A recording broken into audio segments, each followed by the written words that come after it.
Рассмотрим один интересный неочевидный случай, который может возникнуть при создании шаблонов с применением деформаций. Материалы к этому уроку доступны на сайте конструктор шаблонов под этим видео. Предположим, вы создаете шаблон-имитацию кривого зеркала. В вашем шаблоне нет элементов, которые плотно стыкуются с областью вписывания со всех 4 сторон. Одна или несколько сторон области вписывания имеют вогнутую форму. Давайте перечитаем PSD документ и в конструкторе шаблонов обработаем несколько фотографий. Результат получился таким, каким мы его и ожидали, за исключением одного момента. Под деформированной пользовательской фотографией имеется еще одна, недеформированная. Давайте разберемся, почему так получилось. Дело в том, что конструктор шаблонов всегда накладывает деформированную пользовательскую фотографию поверх недеформированной. И именно поэтому в местах вогнутых сторон обработанной фотографии виднеется ее оригинал. Такое поведение обусловлено техническими причинами. Эти артефакты можно исправить двумя способами. Первый и, пожалуй, наиболее очевидный – это перекрыть участки области вписывания, имеющие данный артефакт, другими слоями. Второй способ решения проблемы – наложить на область вписывания маску, повторяющую контур деформированной области вписывания и скрывающую все лишнее. Этот способ мы рассмотрим подробнее. Перейдем в Photoshop и с зажатой клавишей Ctrl кликнем по превью смарт-объекта области вписывания в списке слоев. Это позволит выделить содержимое смарт-объекта. Далее создадим маску, нажав на соответствующую кнопку. Маски для подобных целей рекомендуется применять только тогда, когда нет возможности перекрыть артефакты слоями с графикой. Перечитаем PSD документ и обработаем несколько тестовых фотографий.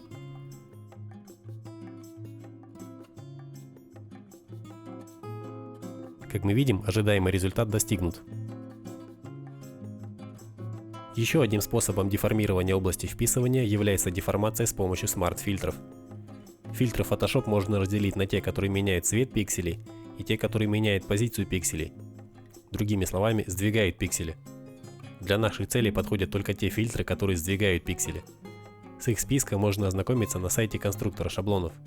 В частности, все фильтры, находящиеся в разделе искажения, подходят для деформации области вписывания. Перечитаем PSD документ и включим режим деформации для области вписывания.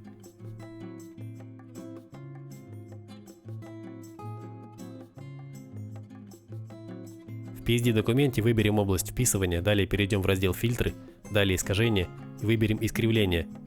Нарисуем нечто вроде волны.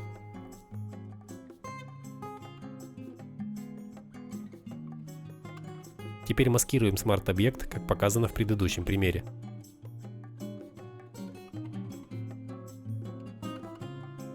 Перейдем в конструктор шаблонов и перечитаем PSD документ.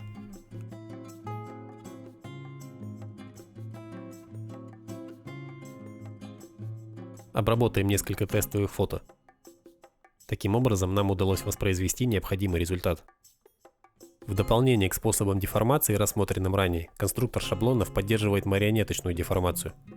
Марионеточная деформация отображает визуальную сетку, с помощью которой можно существенно деформировать определенные фрагменты смарт-объекта, не затрагивая при этом его других областей. Давайте посмотрим, как же она осуществляется. Перечитаем PSD документ и включим режим деформации для области вписывания.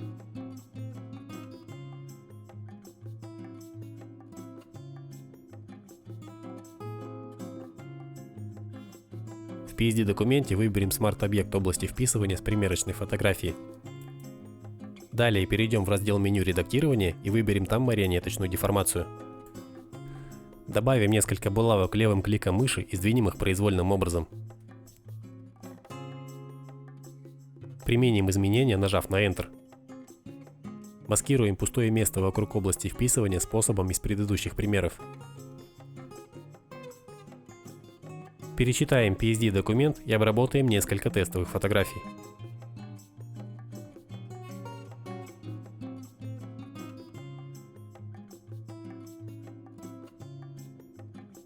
Как мы видим, пользовательские фотографии трансформированы под стать тому, как был трансформирован наш смарт-объект в PSD документе. Для того, чтобы больше узнать о марионеточной деформации, посетите сайт Adobe, ссылка на который находится в описании под видео. Спасибо за внимание.